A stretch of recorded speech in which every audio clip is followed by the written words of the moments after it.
आप देख रहे हैं अल्फा डिफेंस हिंदी में आपका स्वागत है।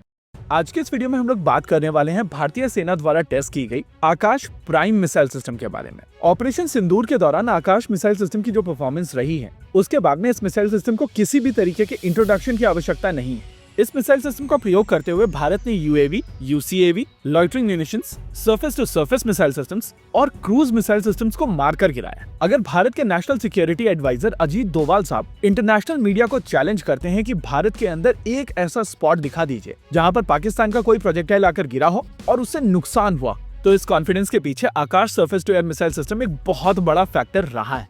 इनफैक्ट S-400 जैसे सिस्टम को प्रोटेक्ट करने के लिए इस सिस्टम को डिप्लॉय किया गया था। लेकिन यहाँ पर ऑब्वियस क्वेश्चन निकल कर आएगा कि अगर ये सिस्टम पूरी तरीके से प्रूवन है तो इंडियन आर्मी इसके टेस्ट क्यों कर रही है?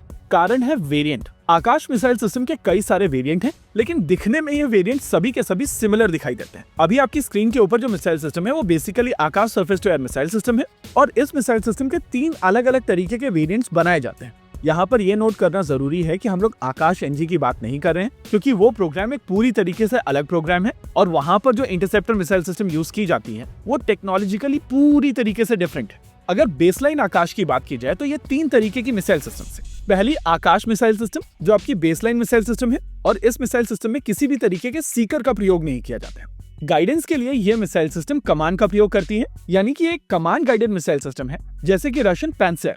वैसे बिना सीकर के भी इस मिसाइल सिस्टम की एक्यूरेसी काफी बेहतरीन है और 2 मिसाइल सिस्टम अगर किसी टारगेट के ऊपर लॉन्च की जाती हैं तो उसकी हिट प्रोबेबिलिटी 99% तक चली जाती है।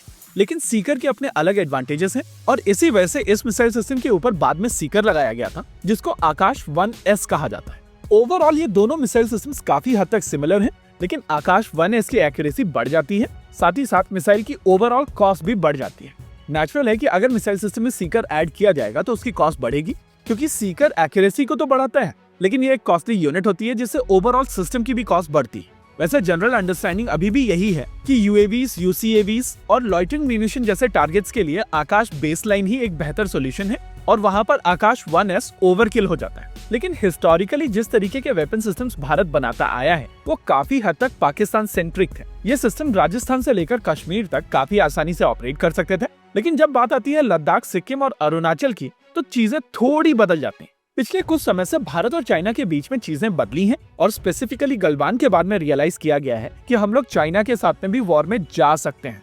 वैसे पहले भी भारत में ये रियलाइजेशन थी, लेकिन अर्जेंसी नहीं थी। भारत की तरफ से अल्ट्रालाइट हॉविट्जर्स एक्वायर की गई थी, चिनूक हेलीकॉप्टर्स एक्वायर किए गए थे, LCH प्रचंड बनाया जा रहा था। लेकिन जिस तरीके की चीजें पिछले कुछ समय में हुई हैं, जैसे कि लाइट टैंक और आकाश 1 प्राइम, ये अर्जेंसी को भी दिखाता है। Akash 1 prime specifically China border के लिए बनाई गई है, wait a minute, Tibet border के लिए बनाई गई है और इस पर्टिकुलर मिसाइल सिस्टम की हाई एल्टीट्यूड कैपेबिलिटीज काफी बेहतरीन है। आज का जो टेस्ट किया गया है वो भारतीय थल सेना की तरफ से किया गया है, यानी कि ये इस मिसाइल सिस्टम का यूजर टेस्ट है और टेस्ट किया गया है 15,000 फीट की एल्टीट्यूड पर, यानी कि हाई एल्टीट्यूड ऑपरेशंस के लिए बनाई गई ये स्पेशल मिसाइल सिस्टम ऑलरेडी अपना डेवलपमेंट कंप्लीट कर चुकी है और इस समय इंडियन आर्मी की तरफ से जो टेस्ट किए जा रहे हैं वो यूजर ट्रायल्स है। देखिए, इंडिया पाकिस्तान बॉर्डर की तुलना में इंडिया तिब्बत बॉर्डर के ऊपर जो माउंटेन रेंजेस हैं वो काफी ज्यादा ऊंची हैं और इन एल्टीट्यूड पर surface to air missile system short से मीडियम रेंज में ही ऑपरेट कर सकती हैं, क्योंकि उसके बाद की साइट आपको दिखाई नहीं देगी और इन हाई माउंटेन्स के चलते आपका रेडार सिस्टम मास्क हो जाएगा। एनीवेज, अगर एज सच इस डेवलपमेंट की बात की जाए तो ये एक काफी पॉजिटिव डेवलपमेंट है और स्पेसिफिकली चाइना के खिलाफ भारतीय थल सेना की क्षमताओं को बढ़ाएगा। इसके अलावा यूजर ट्रायल का मतलब ये भी है कि जल्द ही इस मिसाइल सिस्टम का प्रोडक्शन भी शुरू होगा और जल्द ही हम लोग इसके ऑर्डर्स देखने वाले हैं। फिलहाल के लिए इस वीडियो में रखते हैं केवल इतना ही। वीडियो को अंत तक देखने के लिए धन्यवाद। देखते रहिए अल्फा डिफेंस। जय हिंद।